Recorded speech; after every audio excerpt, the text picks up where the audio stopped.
With the new Minecraft Nether update approaching us very quickly, there are a lot of people who are looking to understand a little bit more about how to connect up your Nether portals to the overworld. It can often seem like a very frustrating task to do, but it is in reality very simple. Basically, for every single block that you travel in the Nether, you are traveling 8 blocks in the overworld. That means that if you take the coordinates that you're in the Nether and multiply them times 8, that is where you will be in the overworld. Conversely, when you're in the overworld and you're making a portal, you will divide your coordinates by 8, and that is where you will end up in the Nether. So if we start in the overworld, as you usually would when you're creating a portal, the first step is to find your coordinates. In Java Edition, you're going to press F3, but know that in Bedrock Edition, Pocket Edition, Console, all of those, the rules are all the same, but Bedrock can be a little bit infuriating at times, as it sometimes can refuse to cooperate. So you'll see I am at an X coordinate of 64 and a Z coordinate of 64, which means that dividing both of those by 8 will give me 8 and 8 on both. So going through this portal, you will see that once we get into the Nether, our coordinates are going to be 8 and 8. And here we are on top of the portal. And you can see our coordinates are 7 and 9, so pretty much 8 and 8. If I move back a block, it probably will be 8 and 8. And there we go, 8 and 8. Now understand, this is a general rule, okay? It is not exact, especially if you're over an ocean, if you're over a lava lake, you will not always spawn in the precise coordinates. For example, a portal is not going to spawn way out here in the middle of nowhere. If it doesn't have a place to spawn, it will find the next nearest location. So what exactly does that mean? You can see I've marked this portal with granite blocks, and I've marked the portal in the Nether with granite blocks as well. If I were to build another portal over here, the way that this works is once this portal is completed, it's going to search the Nether within 128 blocks of the coordinate system that this should run into in order to find an active portal. If it cannot find an active portal within 128 blocks, then it will create a new one. Because this one is so close to that one, it's going to link up to that portal in the Nether.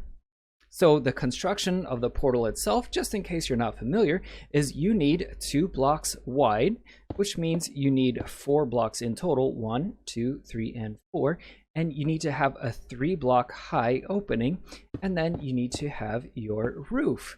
So you should in total have 3 blocks space, 2 blocks space, and then you don't need any of the corners if you don't want them. Now, a little bit of a pro tip, or maybe it's just a tip because it bothers me, is don't build your portal like this. And like this, what I mean is above the ground. Take the time to dig down by 1 single block and put it flush with the floor like I have here, so that you don't have to jump in order to get into your portal.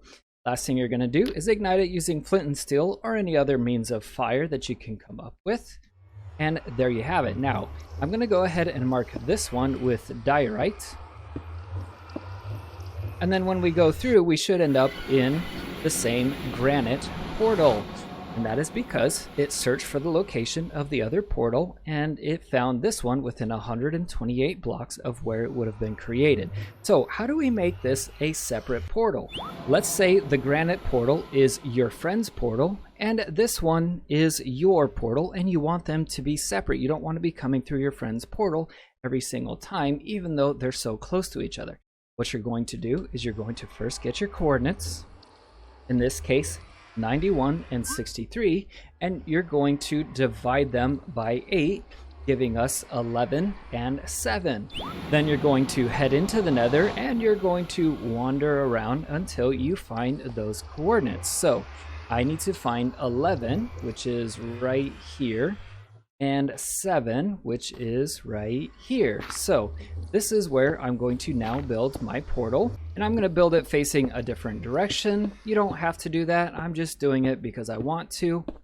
And let's go ahead and light it up. Let's go ahead and swap out these corner blocks for our diorite blocks, indicating that it will connect us to, well, this doesn't make it connect to the diorite portal, but that way we can know when we come through whether we were successful or not.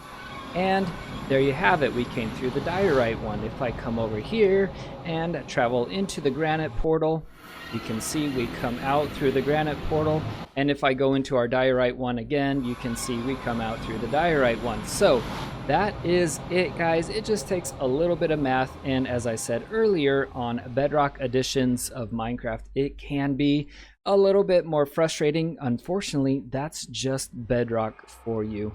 Bedrock bugs. So hopefully this helps you out. If it did, make sure to hit that like button, and if you haven't already, I would love to have you subscribe. But that's it for today, guys. I'm AnimusJ, and I'll see you next time.